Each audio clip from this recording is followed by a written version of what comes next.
welcome to Scrollin', episode 120. I'm Kat. Joining me as always, Davey Starjumper. What's up, man? Should be no coughing tonight. I think I knock on wood. I got a normal voice. I got no coughs. Okay, I don't know. We were playing last night and I heard the faint, like maybe...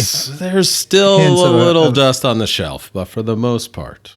Yeah, that stuff lingers, man. It sounds like you had what I had like a couple of months ago that seems like it just never fully goes away. Like you'll have some little bit of it the rest of your life, probably. Yep, that's just here on out. Probably caught it from you over the podcast, you know. You're going to be taking a walk someday and there's going to be some little cough. That's it. It's over. That's it, right? That was it right there. Still lingering around. So anyways, the Scions of Athelia public test server still going on. We are in week 4 right now, so we're going to discuss weeks 3 and 4 here today. And actually, there's a few things to really get into. I thought I would just mention this patch is 3 weeks away for PC. Basically, from the time from yesterday, 3 weeks from yesterday for PC, and then another 2 weeks later for consoles. Flying by. So it's coming up. Yeah. It's coming right up. I'm actually really excited. It seems like this is finally a patch that's going to shake things up a bit. The meta is actually going to change. I think we're probably going to see some different builds, some different kinds of builds, a different sort of representation of classes in BGs. You know, I was talking to some people about this last night, but some of the changes that are happening, like the things that are getting buffed, I think is going to result in people kind of building to counter those things in such a way that results in actually some nice diversity. You know, like status effects are getting Omega buffed, so those kinds of builds are going to be really popular, which might result in Templars actually being really popular as a counter to that, because it's going to be really tough to deal with for really any non-Templar. Wardens with Shimmering Shield, I think, is going to be a really great option because Sorks and Nightblades are going to be so popular. To me, it seems like really the class, at least for as far as Battlegrounds goes, it seems like the class that maybe you have the least incentive to play coming up is maybe Dragon Knight. Don't you seems say like it. They have like kind of the least special sauce, or maybe Necro. Necro at least has a new thing to play with. You know what I mean? They kind of have some new toys. Whether they're good or not, you know, we'll see, I guess. But yeah, it just seems like Dragon Knight is the class that's kind of being forgotten about here. I mean, I know Templar's not really getting anything special anyway, but in my opinion, Templar's actually in a really great spot as far as Battlegrounds go. Yeah, I think they're in a really great spot just because of what you said. They've got the best. I mean, I think that's safe to say they have the best cleanse in the game. Mm-hmm. It's going to be interesting to see how big a deal that's going to be. Curse Eater, Weird Tree, Mara's Balm, people are saying in the chat. Yeah, those are going to be definitely good sets to be looking at with this meta coming up. Mm-hmm. Anyway, as far as what's in the PTS patch notes, we're just going to kind of do a mishmash of weeks 3 and 4 here, which was only one thing in week 4.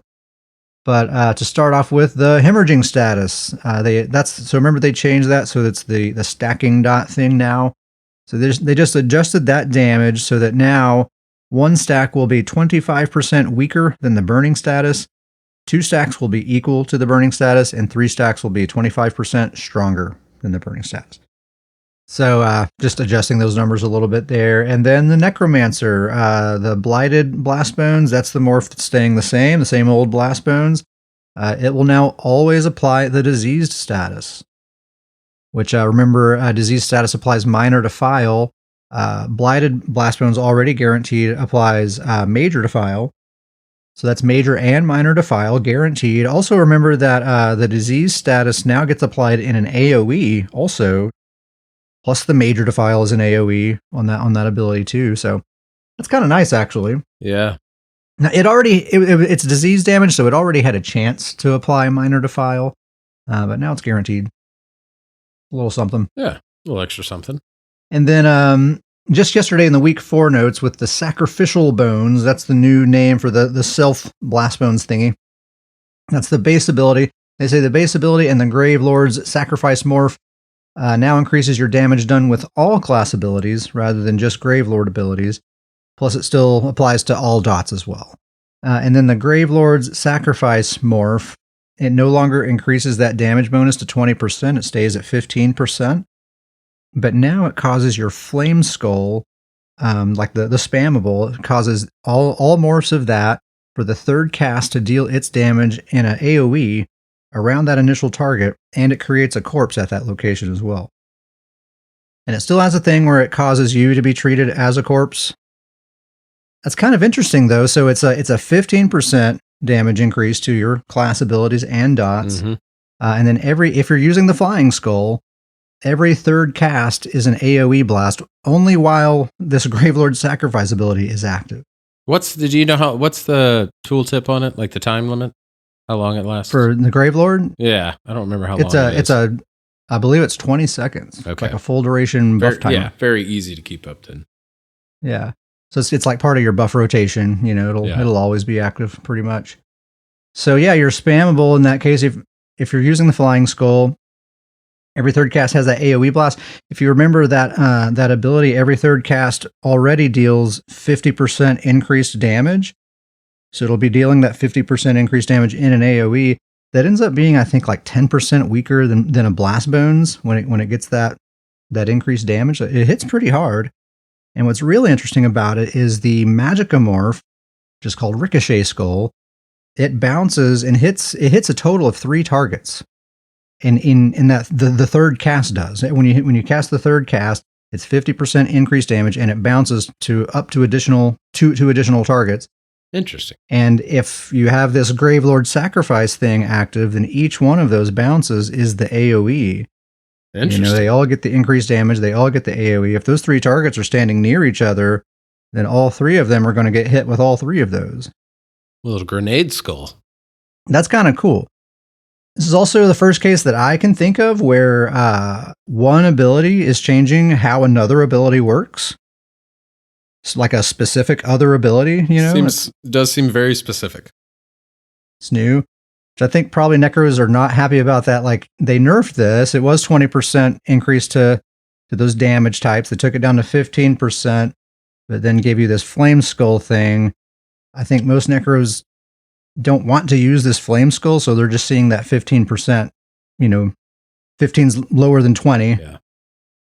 It's interesting. I mean, at least things are happening to Necro, right? Like they're changing it up.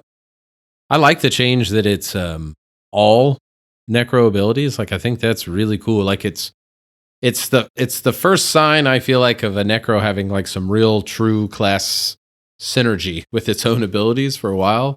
I think the problem is that there's not, outside of the blast modes, and there's not a lot of like heavy hitting Necro abilities. No, you have that scythe. Yeah. That, might be a little something there, Yep. maybe. Yep. Yeah, but there's not a ton. But yeah, that is nice. They may as well just go ahead and let it apply to all class abilities. Why not? Because it's not like it's going to get out of control in that case or anything like that. Get a little Necro synergy going. The devs say they made these adjustments based on feedback. So, and I saw that feedback given, and I can see that they are responding to that feedback. I don't know if this is the solution that that people will be happy with.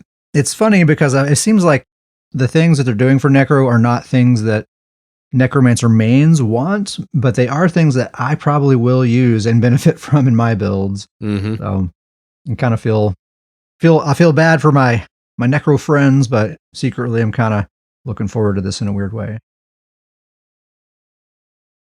Templar Power of the Light applies the Sundered status rather than a unique source of Minor Breach. Remember, the Sundered status includes Minor Breach. So, and it gets applied on both hits. The initial attack and the pop 6 seconds later both apply that Minor Breach. So that's a 6 second ability, and the Sundered status lasts for 4 seconds. So it is going to drop off during that time, unless you're keeping it active with some other ability like jabs or something like that.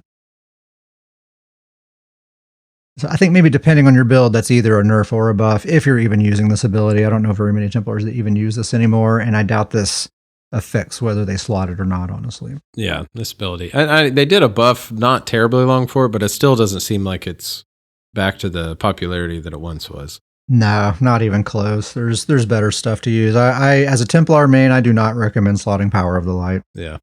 Unless maybe like for a dueling build, I could see that. You'll probably get the value out of it there, but most of the time you're not going to otherwise. Yeah.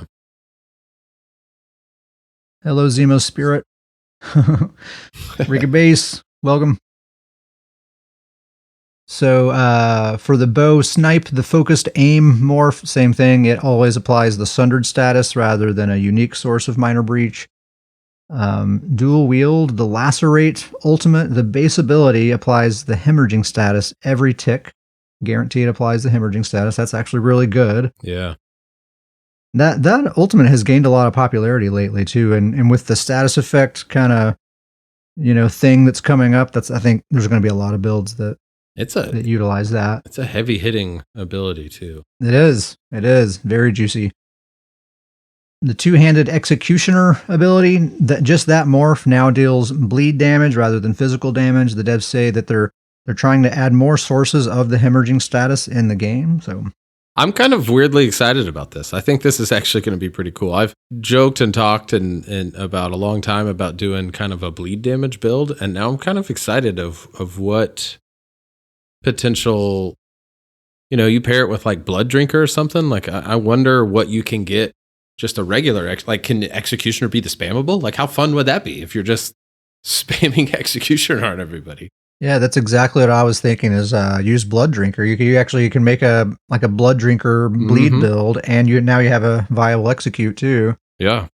That's a cool idea. I think that would be pretty cool. That was my immediate thought when I read this. I was like, okay, this could be pretty fun. Yeah, I do like that.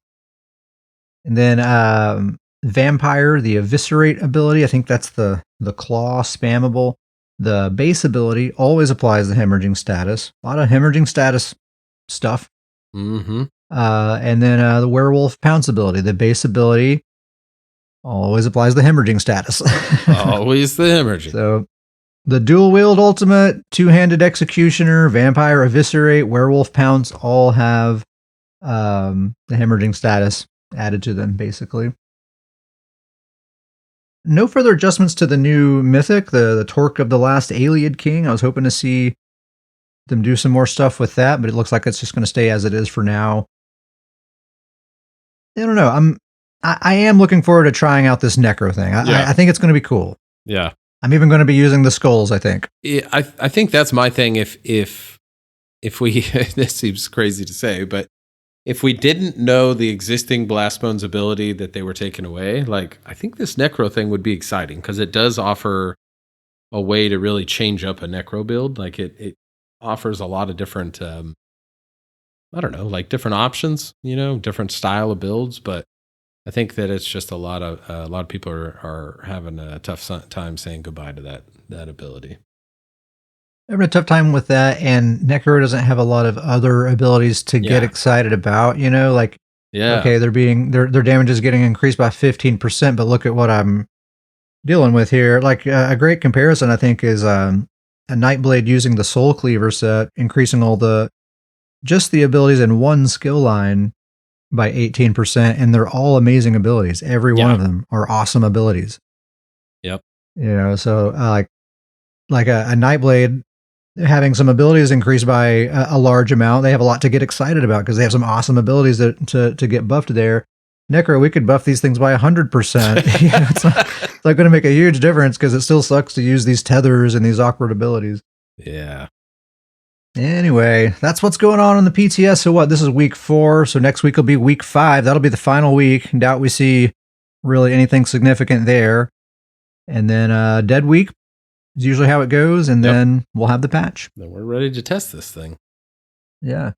Like I said, I'm looking forward to it. I really think we're actually going to see a little bit different landscape. The meta has been stagnant for, it seems like almost 2 years now. Even the addition of a whole new class really didn't change much about as far as the kinds of builds you're running into out there and the way people are setting themselves up. Yeah, absolutely. So it seems like this is finally going to be something that makes the environment feel a little different. The status meta, it's coming. Status meta, but also, there's going to be a lot of Sorks, there's going to be a lot of Nightblades. I think there's going to be a lot of Templars to counter that status meta. There's going to be a lot of Wardens to counter the Sorks. I think there's going to be a nice mix of stuff going on out there. As far as preparations that we're making for the next patch, getting ready. I think Sorcerer is the thing most people are, if you have a Sork, this is a good time to get it ready. if you don't have an awesome Sork this patch, you're doing something wrong. Your Sork, This is it's time to get it in shape. As far as what I'm doing, I'm getting rid of my Engine Guardian. I'm saying goodbye to that because as much as I've enjoyed using it, it's going to cause this new Expert Summoner passive to be flip-flopping on me because you remember now with this passive, when you have a pet active, you gain health, or when you don't have a pet active, it gives you max stats. And that thing's going to be summoning and unsummoning and summoning and unsummoning, and my health bar is just going to be bouncing up and down. Can't have that. Also, the new heal that they gave to the shield, if you shield a pet, you don't get the heal. And that little Dwemer dude will take that shield and prevent you from getting that heal. So I'm just not going to be able to do that.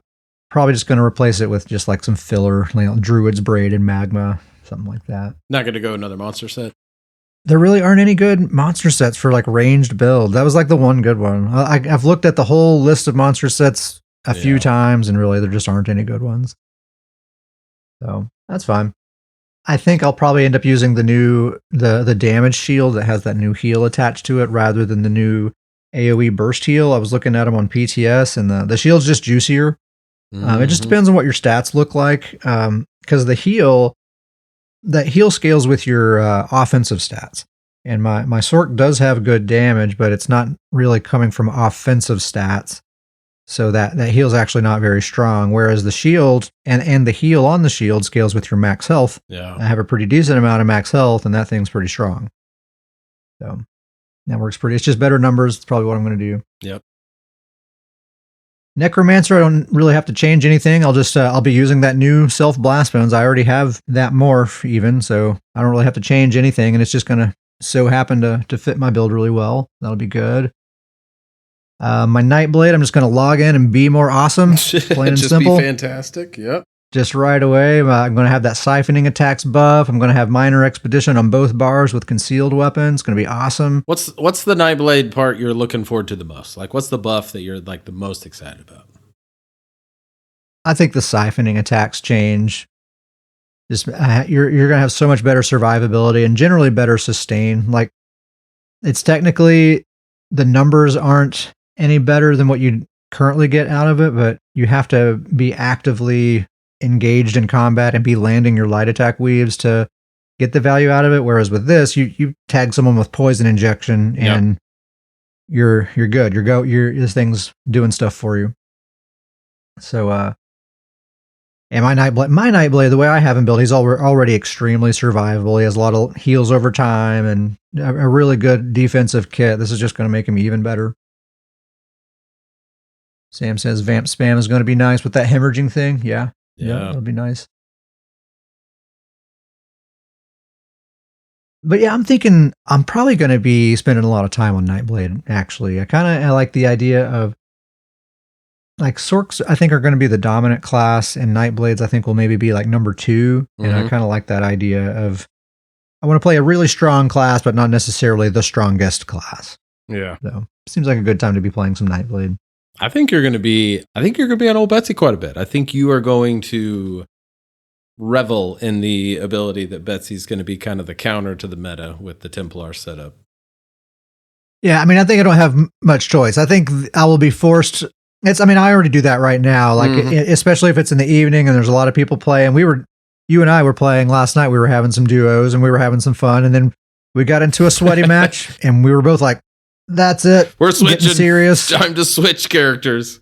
It swapped over to Betsy. You swapped over to your main. I think that will probably happen a lot. Yeah, I'm sure I'll be logged in with my Nightblade and getting frustrated with all the dots and statuses and all that crap, and I'll swap over to Betsy. I'm sure that'll just be forced upon me whether I like it or not, which, hey, I'll play Betsy. That's fine. But yeah, that's pretty much my plans coming up for this patch. You have any preparations you've been making? No, I think I'm kind of terrified for Lord of Nords. Like you said, I think DK, like he already, with the build setup, like he already has runs into problems with dot builds and statuses. And so I'm pretty terrified that when I log in with him, that it's going to be a little worrisome. Usually when I run with Betsy, she makes it all better. And so no worries at all. But he's probably going to be who I hop on and really test out in the beginning just to see if I need to actually adjust the build to get more defensive with the meta. I hope I don't. I hope I can somehow make it work. The only other biggest change is going back to kind of my plans and preparation is the Anthelmir's construct, the axe throwing set. Uh-huh. I think this is tell me if you've heard this before. I think this is going to be the time I finally get my Mag DK leveled up. I think this is who's going to be getting the axe throw set build. I like the idea of the DK having the throwing the axe and then using the chains to get go straight to the character, and then throwing a standard down on top of them. I think that's kind of you can just like heavy attack weave a chain. Yep. To gap close to them, and that's cool. So that's kind of the idea that I'm putting together. So the bald skulled, he's a level 30. He's been a level 30 for about 2 years now. This is gonna This is finally it. Mag DK time. He's gonna get leveled up. He's gonna get into the rotation. But I forgot you even had that character. He's been waiting. He's been waiting for his moment. But yeah, so I'm pretty excited to test, to kind of theory craft and kind of get more ideas to put that build together. And then just run around terrified on old Lord of Nords. Make sure I'm running with Betsy. Yeah, it's funny, Dragon Knights are like a dot and status focused sort of class, but ironically they struggle against those kinds of builds quite a bit. Yeah. Yeah, I think Dragon Knights are going to struggle this next patch. I really do, especially like in solo queue if they don't really have a team behind them. Just going to have to keep leaping and getting. It'll be interesting to see. I haven't really looked into that, but with all the shield stuff happening, it'll be interesting. Maybe my shield for my leaps will be able to absorb some of all this. Just keep on leaping. Just leap even more. Yeah, it'll help. But, between all the dots and statuses and then all the ranged Sorks, the ranged Night Blades, I think DKs are going to be struggling a bit. In the solo queue, don't you say it. Don't you say it. Having a hard time. Yeah, I'm a little worried. I'm going to be a little terrified. But we'll see. We'll find a way to make old Lord of Nords, make him work. So let's have a little discussion here. I wanted to get into status effects. We're talking all about this status effect meta is coming up. Status effects have all been Omega buffed. And it occurs to me that, for some people, it's not super duper clear on exactly how status effects work or what they are, how you can take advantage of them and that kind of stuff.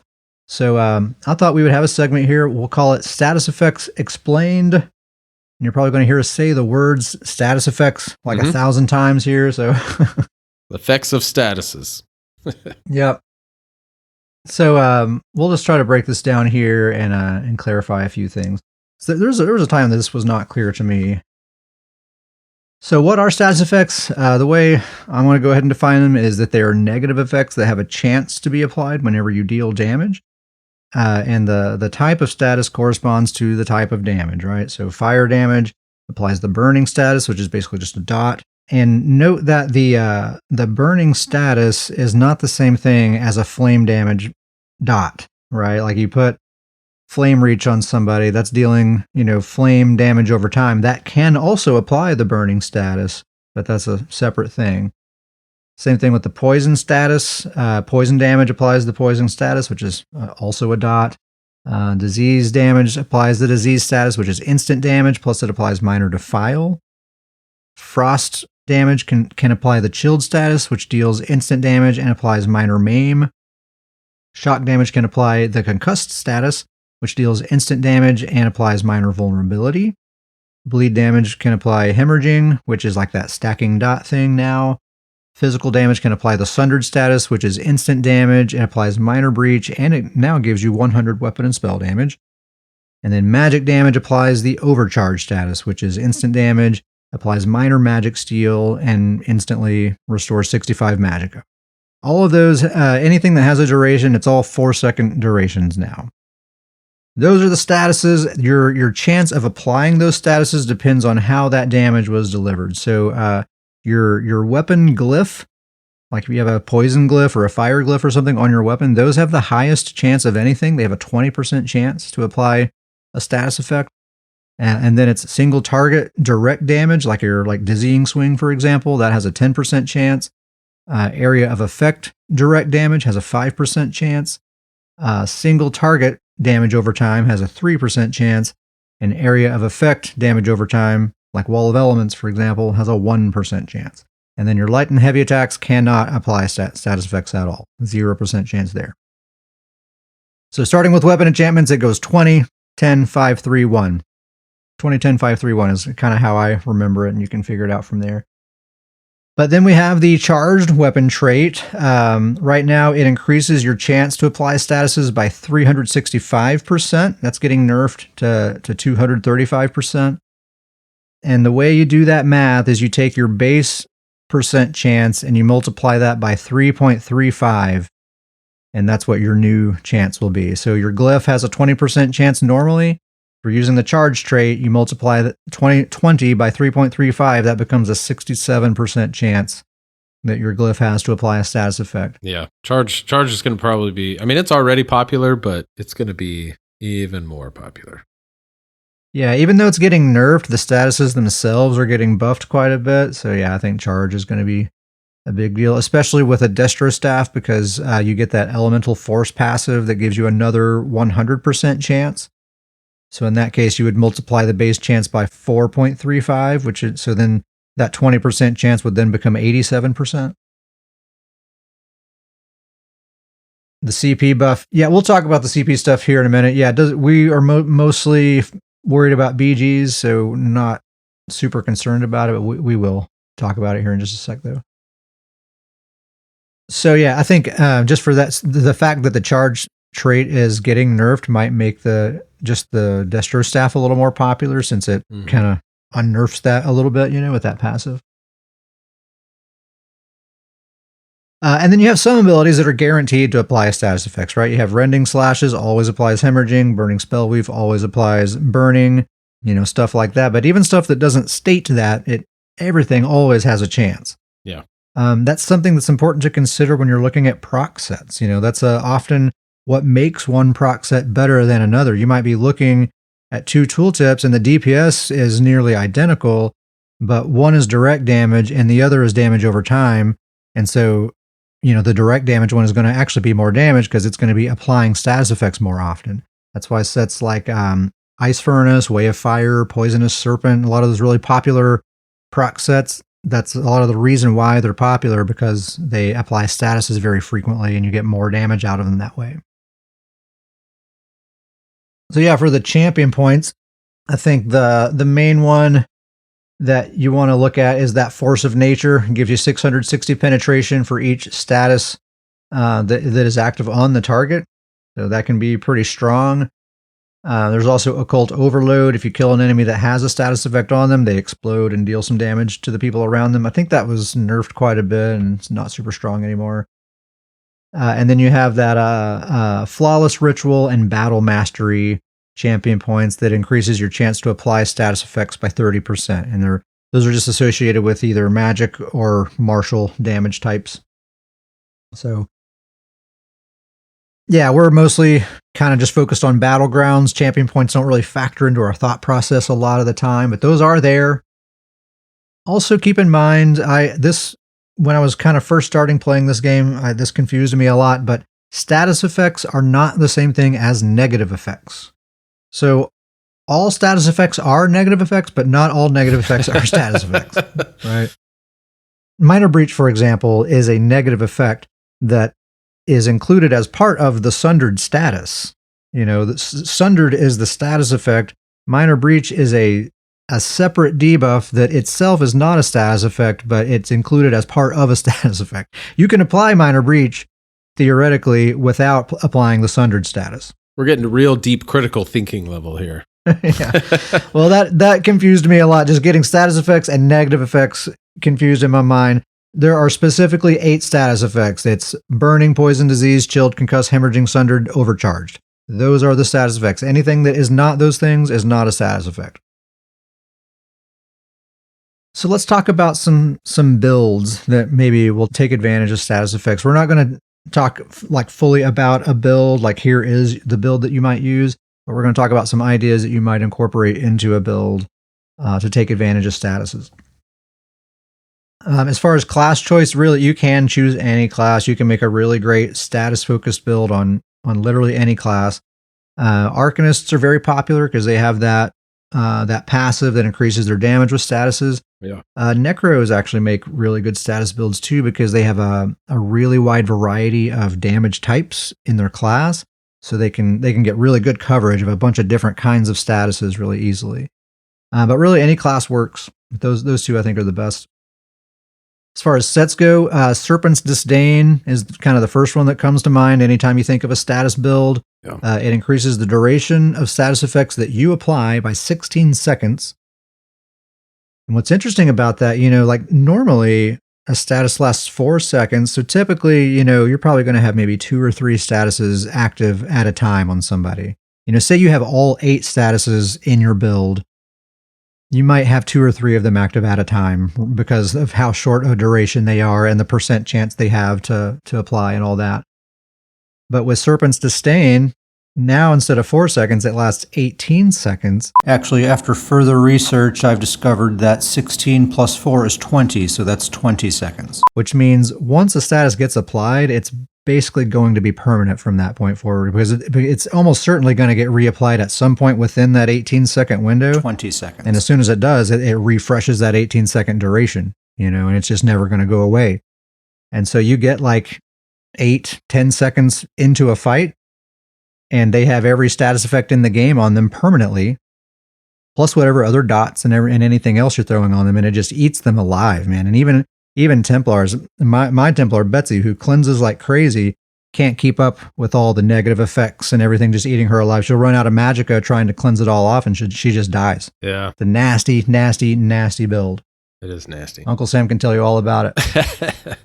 Serpent's Disdain is definitely one to look at. Heartland Conqueror can have a very similar effect. That's the one that doubles the potency of your weapon trait. So if you're using the charge trait, it's doubling how frequently you're applying those status effects, basically. So you get kind of a similar thing where you have a really, really high uptime on status effects, but rather than increasing the duration, you're just applying them a lot more frequently. And that's kind of buffed because these statuses that deal instant damage, they all deal like twice as much damage now, and they've all been buffed. So you're applying them more frequently with Heartland, it's a lot more damage. I can maybe see this set, gaining in popularity. Plus what's nice is you can use a different trait on your back bar, like defending or powered or something, and get that benefit there too. It's a great set. I think it gets overlooked a lot. I agree with you though. I think it's going to make a comeback. Yeah, I think it will. Draugr Grip, another bread and butter, really nasty set for a status build. It increases your damage done by 330, but reduces your healing taken by 10%. So what people do is they use this as a front bar only set. That way, when you flip to your back bar, you're not getting that 10% healing debuff. So you kind of get to have your cake and eat it too there. And the popular thing, you don't even really have to invest super heavily into status effects with this thing. You really just want to use Force Pulse as your spammable and the charged trait on your weapon. And so the way that works is, the way Draugr works is that 330 damage attaches itself to every single instance of damage that you have. So 330 is not a very big number, but it's like a death by a billion paper cuts kind of situation. And if we look at Force Pulse, each cast hits 3 times, right? It has all 3 elemental damage types. It hits 3 times.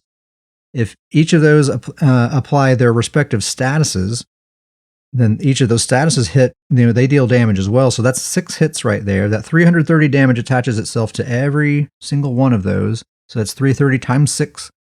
Plus, if your glyph fires, if your glyph applies its status effect, that's 2 more right there. Plus your light attack weaving, attaches itself to that. So one Force Pulse cast can have 9 instances of damage.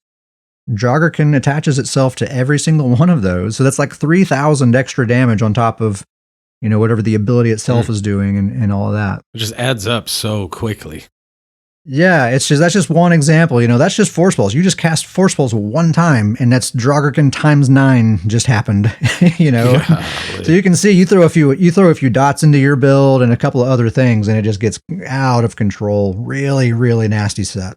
If you ever see someone just spamming Force Pulse on you and it freaking hurts, It's probably Draugr. This is what's That's happening. Probably why. Yeah. Dragon's Appetite is a similar kind of set. It also has it's like 200 something, I think 220 maybe. It does that thing where it attaches itself to all of your instances of damage, but for a lesser amount. But rather than nerfing your damage, this set also heals you. So it gives you a little bit of survivability. So you can use it in a similar way, but maybe for like a more brawlier version of that kind of build. It's actually really good. I use it on a Stam DK. If you build it right, it's an extremely good set.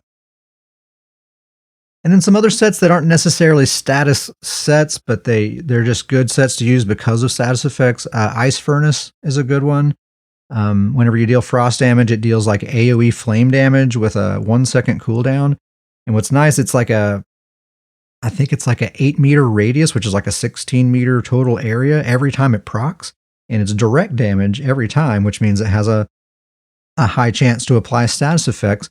And since it's such a huge area and a 1 second cooldown, you throw a wall of frost down on the ground, and in just a few seconds, every enemy in the area has the burning status on them pretty much permanently. Mm-hmm. That's a really good set for that reason. Like the set itself, you look at it, it doesn't seem like it's doing all that much damage, but then take a peek at your burning up time and how much total damage burning is accounting for, like in combat metrics, and it's huge, huge, huge. And that's what Ice Furnace is doing for you. Baron's Aldris, the monster set, that's a cool one to look at. You basically, if you build for it, it can give you like an extra 3 ultimate every couple of seconds or something like that. I think it's 4 ultimate. Based on applying 4 ultimate? Okay. It's 4. Yeah, I think it gives it 4 when you remove the sticks. So, and I think that can basically happen every 2 seconds, like optimally. So it's pretty good as far as ultimate regeneration goes. It's quite a bit for a 2-piece thing. Yeah. It's going to be interesting to see if that one's going to give, Bloodspawn a run for its money. It might. It just might. I mean, if you're really making a status build and you need a 2-piece monster set, it's sitting right there. Mm-hmm. And then there's the Asylum Destro staff. It applies to Force Pulse, and it basically just guarantees that those elemental statuses get applied to every other cast. And the way it was explained to me, it's basically like a separate instance of those statuses getting applied. Like Force Pulse itself still has its own chance of applying the statuses separately from this staff applying those statuses. So it can potentially be a whole bunch of damage from those if you're pairing that with a Draugr or something like that. So there you go. That's the status talk. I'm going to count, as I'm doing the editing, I'm going to count how many times we said status effects. Nobody play a drinking game to that. You won't last the podcast. You'll be passed out already.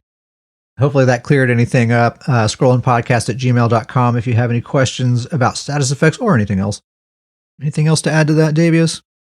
Well, I think that's why this, with this status effect changes that, because a lot of what you talked there is that it's very, I don't know if that's the right word. It's very easy to ensure your status effects are landing. And now with the changes and how making each one of these status effects is really, really good. I think that's what's kind of highlighting why this is going to be such a change to the meta, is that there's just going to be a lot more, like you said, there's going to be a lot more focused builds to the status effect. And there's definitely ways to do that where it's a lot more guaranteed. And so I agree with kind of going what you said at the very beginning. It's going to be really interesting to see, I feel like there's going to be this full shift to a lot of people making the status effect builds, and there's going to be a shift of people trying to survive these status effect builds. Yeah, exactly. Yeah, 'cause the thing is, like, just because you make a status build doesn't mean that you're going to be able to defend against other status builds yourself. And you actually quite the contrary, more than likely. Usually these kinds of builds are pretty darn squishy. Yeah. That's why Arcanists are really good, because they're inherently so tanky, plus they have that passive. So, might see a lot of Arcanists, actually.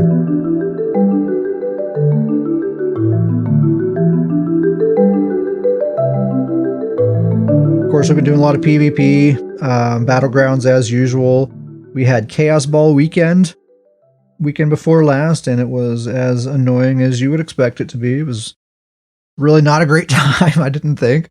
A lot of tanks, a lot of people just kind of holding that block button and holding on to that ball, and a lot of people just, building to be tanky and healy, and really a lot of people not trying to kill each other. So I was definitely glad to see that pass. I'm proud to say I hopped in one BG in the solo queue, and I did not do another one the entire event. I was done. I needed one to see, and I was like, all right, wait for this one to get over. It's the little Grandpa Simpson meme where you put your hat on the coat and then walk right back out, or whatever. Exactly that. You know what I mean. Exactly. But in contrast to that, we actually had some awesome BGs just last night. We got on and had some Necro duo action for a little while, and that was fun. But like we said earlier, it started to get sweaty, and we swapped over to the mains, and man, that was a pretty awesome time. I was on old Betsy Stamplar. You were on Lord of Nords. Your Stamina Dragon Knight. Yeah. I mean, the classic duo. They're classic duo. Heck of a pair. One particular death match we had was just, I mean, fire, man. One of the best matches I've had in so long. I actually happened to be recording it, and it's on YouTube now, actually. If you want to look it up, you can see it. But man, what a match. Oh, man. That's the most fun I've had in a match in maybe like a year. Like, that was such a it was just a constant brawl, a lot of movement, a lot of strategies that was just a fun all-out brawl death match. Honestly, and I've had some good comments and stuff on that video. Like, man, this is just a fun fight to watch, and it is. Like, it's a really fun freaking fight. There was a lot going on for sure. Betsy and Lord of Nord is just such a fun duo too, because they're both so brawly. They can just kind of run in there like together, but also Betsy can kind of slip into healer mode, and you just kind of go in there with your wrecking ball. And there's so many times that I was like holding a beam on someone, and then you would just give them this mega leap, and they're just vaporized right away. Just so many great moments like that. And that's the thing too. I get spoiled on Lord of Nord's, the one I'm running with Betsy, because that I can't express enough. One, you can switch into healer mode, and it's always nice to have heals. But the cleanse that I get from your ritual is like the perfect piece to that Lord of Nord's builds, like that I can actually have that quick, accessible, just cleanse, reset. It's a whole different play style when I'm running with Betsy on him. Yeah, that cleanse is nice. Really, really nice. And I'll say it once and say it again. Templar is the best solo Battlegrounds class you can play. It's just true. It really is. So we did a couple of those, and then Uncle Sam and Ricky Bass joined up with us. They both grabbed their Wardens. Ricky was on a healer. Sam was on his Icy Claws. It was like a 50-50 Warden build. And man, we were just an unstoppable force with that squad there. Man, we had some pretty great games. Yeah. Actually, some surprisingly sweaty teams on, some really good fights. Some quick Q pops. It was nice. It was nice all around. It was a lot of fun BGs. All the Q times were like less than 10 minutes. Yeah, man, just one of the best, like, just battleground nights we've had in a really long time. It's all around. Like, all the Q times are short. All the games are pretty well balanced, pretty good fights. Nothing was really super annoying. Like, we were really at no point frustrated or anything. We're just like, wow, we're having a great time here. It's just good matches. Something about Monday nights, maybe. I don't know. Yeah. Actually, the build that I've been spending the most time on lately is none of those. It's actually Catface Johnson, my Nightblade. That's the dude I've been spending a lot of time with, and I've been thinking, like, with this upcoming patch, I want to be the MagBlade Jedi. You know, I want to really just be amazing with this dude. So I'm going to spend a lot of time with him. And his build, I think, is probably going to more or less stay the same that it's been. So that is Soul Cleaver. That's the new class set as a double bar set. War Maiden on the front bar with a lightning staff. Master Bow on the back bar. Gaze of Sithis Mythic Helm and One Piece Magma. Soul Cleaver, that's the new class set that you get from Infinite Archive. I really like this set. Shout out to Sir Newbie. I think he and I are the only two people in the game that use this set and actually like it and think it's good. I'm like backing people into corners, like telling them, like, hey, Soul Cleaver, it's good. You got to try it. And they're like, sure, man. Yeah. Okay. Whatever you say. Nobody wants to use it. I think because for the popular kind of Nightblade out there, it's not a set that's going to work. But for the right kind of Nightblade, which is like this ranged sort of blood mage, really a classic kind of play style that has kind of been forgotten by time. It's awesome for that kind of build.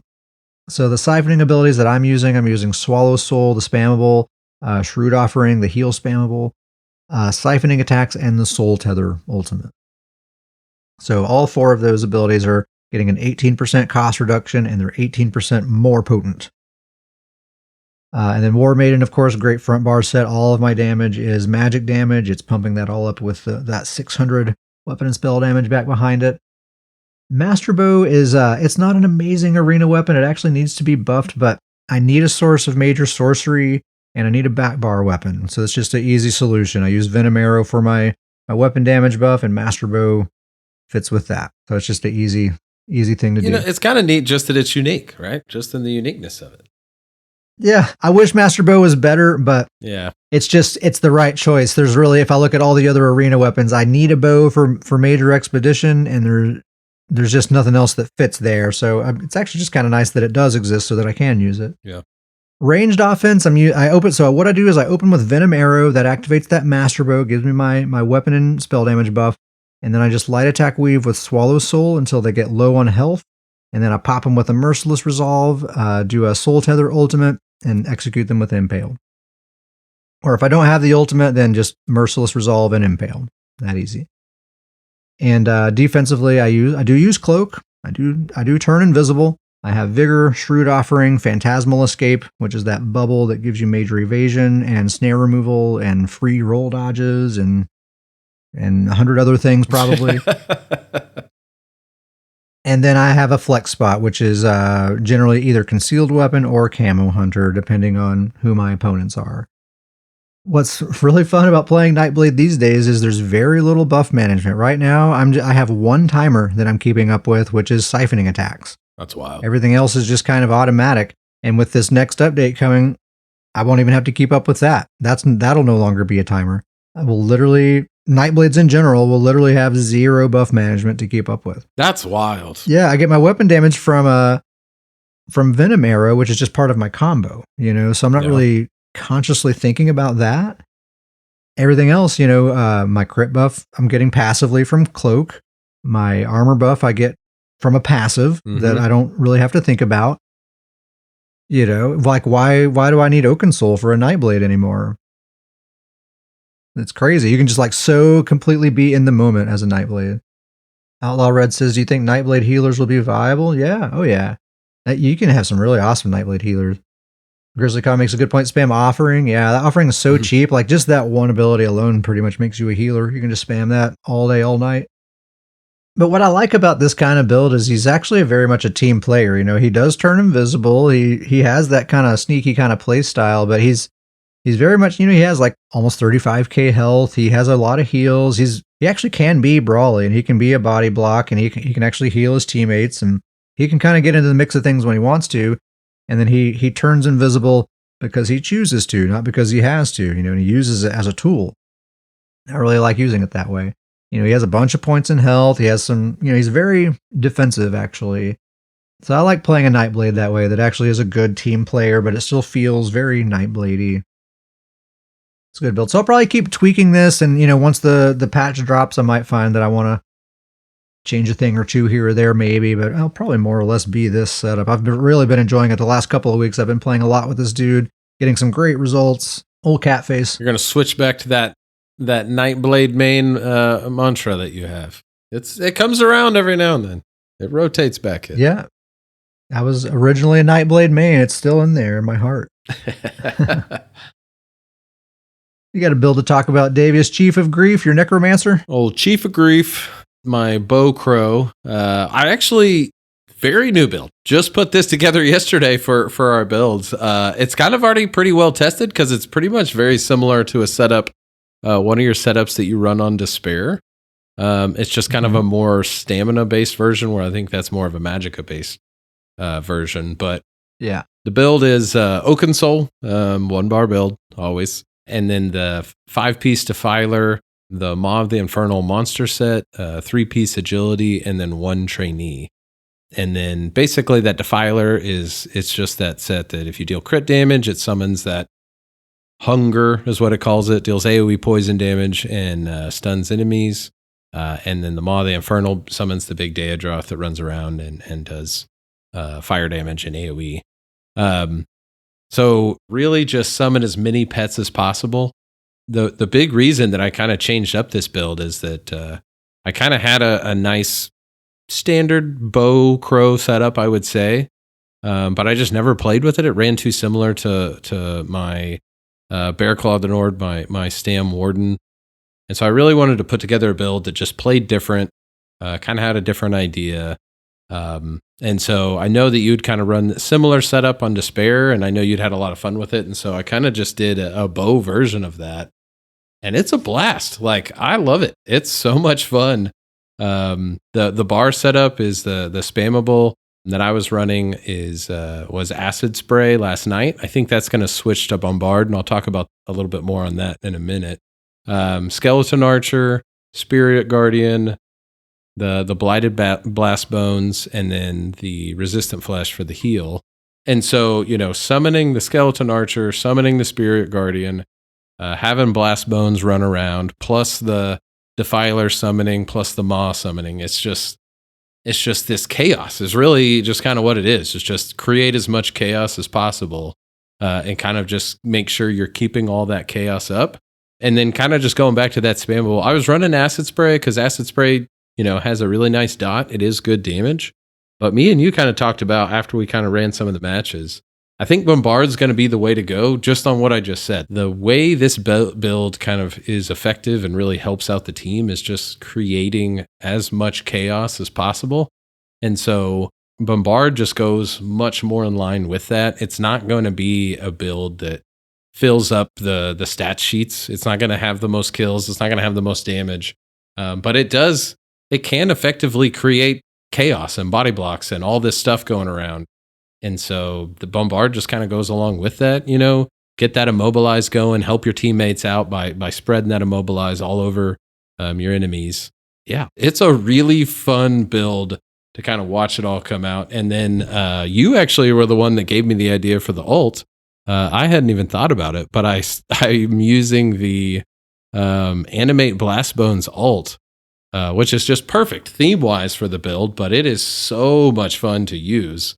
The build itself, like I said, it doesn't really hit hard, but when you get that ult ready, it does have a chance to hit pretty hard. That ability can absolutely shift a fight pretty quickly, and it's got a lot of opportunities with all those, with the Archer and the Spirit Guardian and the Blast Bones to have corpses to use for that ability.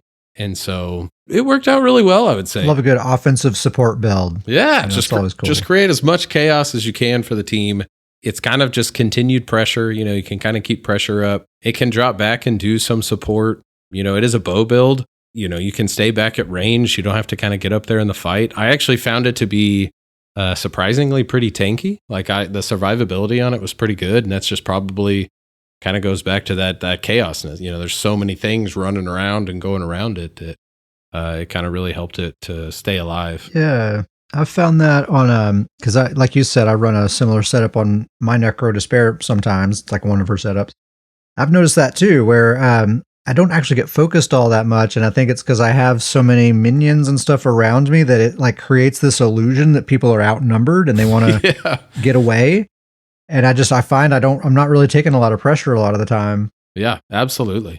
Yeah, and then I would say honestly, just my favorite part about the build is just it plays very different from other builds, and I really like that. I feel like all my builds are in a good spot right now where they're very different, so I can kind of choose what style I want to play, and this kind of really filled in a niche for me on that. And it feels like what a Necro should be. Like it summons this entire horde and then just kind of unleashes all of it on enemies. And so it's I really, really like that. And the fact that it performed pretty well was pretty good. And we had some pretty sweaty matches. Now we did say that when things got real sweaty, we switched off and switched builds, but man, they were necromancers at the end of the day. Yeah, exactly. I mean, come on, what do we expect? But like it didn't, it didn't get curb stomped, and it didn't just have any horrible matches for like the first day of testing. Like I was actually really, really happy with the results. Yeah, and I mean, what made us swap over to our mains were some ultra mega sweaty matches. Like I think the Necros actually held their own pretty well. They did their best in that match. Now, what we've joked about is that you running Despair with your summon setup with this build and having two of the builds on the same team. That is going to be exciting to watch. And for listeners out there who really want to join in, let's get a 4 of these types of setups. I mean, that's Uncle Sam's dream. He's been talking about that for ages. Let's see how many Necro just army we can go. Just how many summons can we get up on the field? That would be fantastic. We got to get You have to switch your monster set though. You have to use the Engine Guardian. I can do that. I can change that. So that'll be another. It's targetable. Be another body block, and then that and Blast Bones. Have all those body blocks going on, and then you have 4 Menders all cross healing. It's actually a pretty good little healing situation. That's going to be pretty fantastic. We did actually one night just randomly. We had a little 4 Necro squad. It wasn't really a optimized group. We just all happened to have necromancers, me and Sam and a couple other people, and really was not a bad squad at all. I think you could optimize that a little bit and have a pretty decent team. Yeah, absolutely. Yeah, we did great. Let's get into some emails. Scrollandpodcast@gmail.com. That's our email address. We'd love to hear from you. You can make a suggestion for the show, ask a question, say hello, shout out to a friend. What's your favorite sandwich? I don't know. Scrollandpodcast@gmail.com. Every episode, Davies is going to pick out his favorite email, and we're going to give him some gold. Shout out to Jim. He won last week, which was $300K. He told me to pay it forward to next week's winner. Man, big time, Jim. Shout out, Jim. Yep. So I've held on to that. This week we're adding another $200K, so it's $500K. Oh boy. We're giving away this week. Pressure's on. Oh boy. Pressure's on. So first email comes from Golden Elf. He says, "Hey, Elder Squirrels." Do you guys post your builds online, and if so, where? Also, do you guys have any recommendations for ESO content creators? My go-to is Hack the Minotaur on YouTube. And then real quick, there's just a similar email I want to squeeze in here before we answer that, from Forever Knight. He says, "Hello, great podcast. I just found you guys. I've been doing PvP on and off since starting, but have never gotten very good at it. I like how you talk about many different builds of different classes. Do you guys follow any other ESO PvPers, podcast, or YouTubes?" And he also asked to get invited to the guild in the Discord. He's in here. He's actually in the chat right now. Nice. Yep. So Forever Night. So basically, both asking. So first of all, Golden Elf asking if we post our builds online. I occasionally will put up a YouTube video that's just like if I had a good battleground or something, I'll put that on there, and then I'll put a link to the build in the description so you can see what the build is. It's not really a build video, but you can see what the build is, and you see it in action there. You can just search for Ket Sparrowhawk on YouTube. You can find that there. As far as content creators go, so Golden Elf and Forever Knight both were asking for content creator suggestions. I'll be honest, these days I'm a bad community member because I don't keep up with a lot of content creators these days. But the few that I do keep up with, I'm actually a big fan of Malcolm on YouTube. I think he makes really, really quality content, great production value. You can tell he really puts effort into what he's making there, and he's one of the best players in the entire game. Very sound advice and just very pleasant videos. They just kind of put me in a nice, peaceful mood and stuff. Really, really great stuff. Can't recommend Malcolm enough. Shout out to Dark Energy on our Discord. He goes by Area of Effect on YouTube. He makes some really great videos, very kind of like cinematic build videos and stuff, and montage videos and stuff like that. Again, very good production value. Really fun videos to watch. Ironworks, good friend of ours, one of the best Nightblades that I know. He's on Twitch. He doesn't really do YouTube, but he streams quite a bit. And if you want some scary gank blade action, this dude is one of the best out there. Really, really good player. That's Ironworks, IRE, Ironworks. Old school. I'm in my heart. I can't help it. I'm a Fang Rush fan. I've always loved Fang Rush. He still plays ESO. I don't think it's the only game he plays anymore, but he does still play a fair amount. And when he does, I watch, dude. He's the 89-time Emperor, Lord Fang Rush. I love it. I love Fang Rush. It just kind of feels like he started it all. I mean, we were watching Fang Rush like way back when we first started playing, we were watching Fang Rush videos. So. Oh yeah, I think that's what it is. When I was first starting getting into the PvP in this game, and I was like full excitement, full enthusiasm, and Fang Rush was kind of at the height of his popularity, and I was just all in it, and I never grew out of that or whatever, I guess. Yeah, he's cool. And he's legitimately an amazing player, and a lot of times during those streams, you get some really, really juicy nuggets of wisdom in there. I learned a lot from just watching his streams, and it's just fun. It's fun to kind of get on that hype train and all that stuff. Absolutely. Shout out to our good friend Wanna Buy My Dog, although he's been playing other games here lately. I think he'll make his way back eventually, but he streams a lot on Twitch. He's an extremely good brawler blade. Worth checking out if you see him on ESO. Uncle Sam in the chat is recommending React Faster. He has some great build videos. Some of the like PvP meta builds that have become very popular have come from his YouTube channel. GrizzlyCon is saying Hyper Ioxes. Is that how you say that? And Skinny Cheeks? Yeah, everyone knows Skinny Cheeks. That's a good one. Thanks for writing, guys. Golden Elf and Forever Knight. Next email comes from Chumpy. Chumpy says, hey guys, Chumpy back again. Just heard your in-pod response to my last email.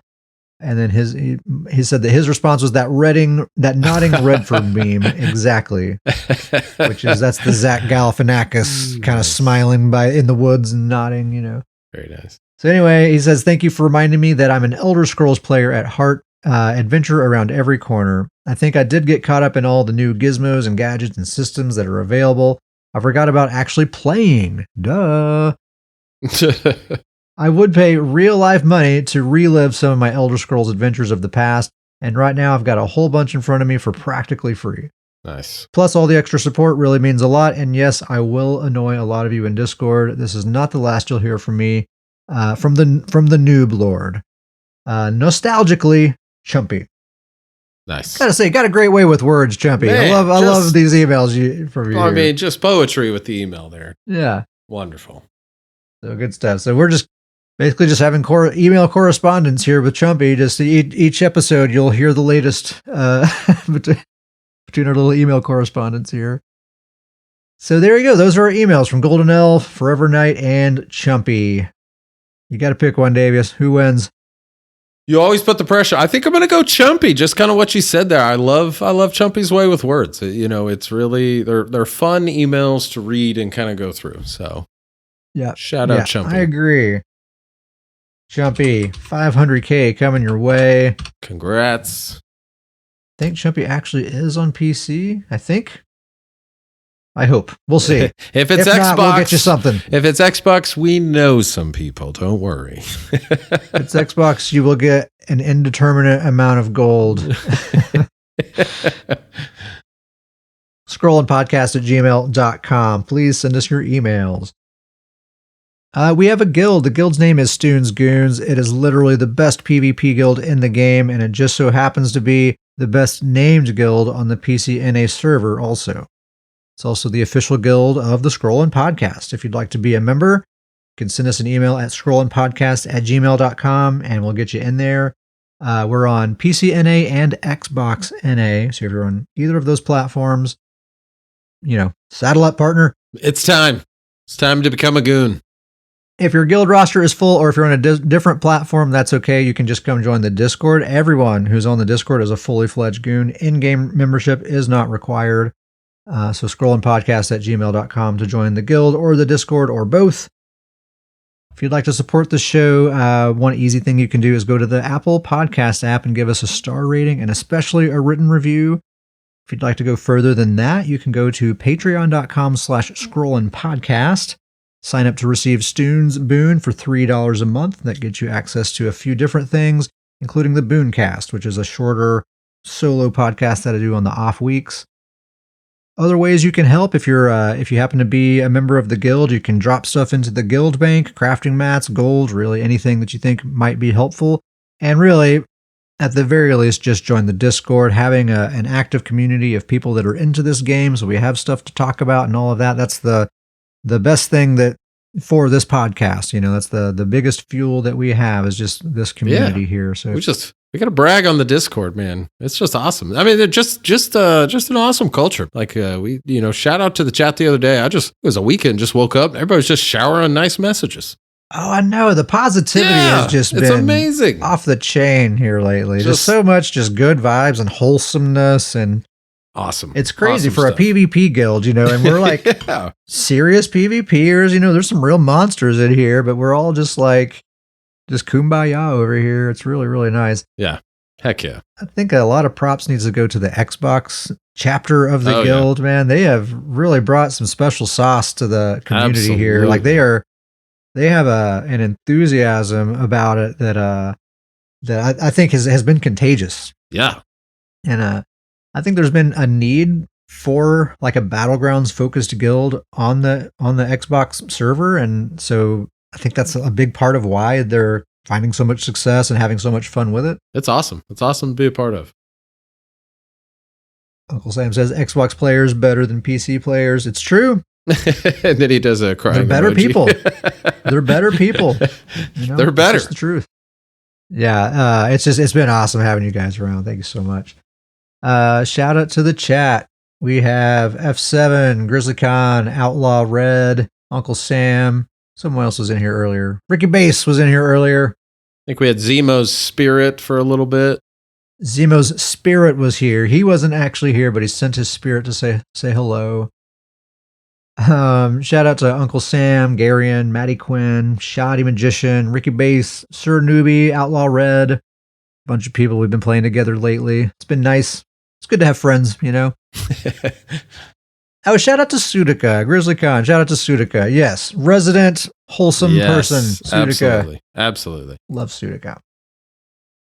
Shout out to the Elder Goons, the OGs, our friends. Thank you for being around for so long and supporting this whole thing and being a part of the community. Really appreciate you all.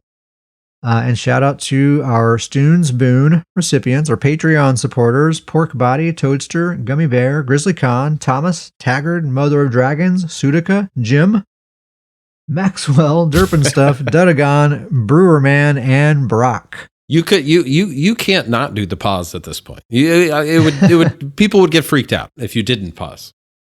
I literally need to take a breath right there. Thank you guys so much for the support. Again, that's patreon.com/scrollingpodcast if you would like your name to be added to that list. I think that's the end of our podcast. Davis, you have anything else, man? Just excited as we're moving through this PTS. By the time next episode comes along, I think the excitement is just going to be almost boiling over. So I'm excited. Big changes coming. Looking forward to it. It's going to be such a tease. The next episode, I think, is going to be during that dead week, the week before the patch goes live. We're going to be so close. So close. That's going to be, we might have to get creative on that episode. But I do have to echo that one more time, though. The community has just been so awesome. Yeah. My heart just swells so much. It's the Grinch, with the heart that breaks the picture frame thingy. Absolutely. Just can't tell you how awesome it's been. So, thank you all very much for listening, and we'll catch you next time.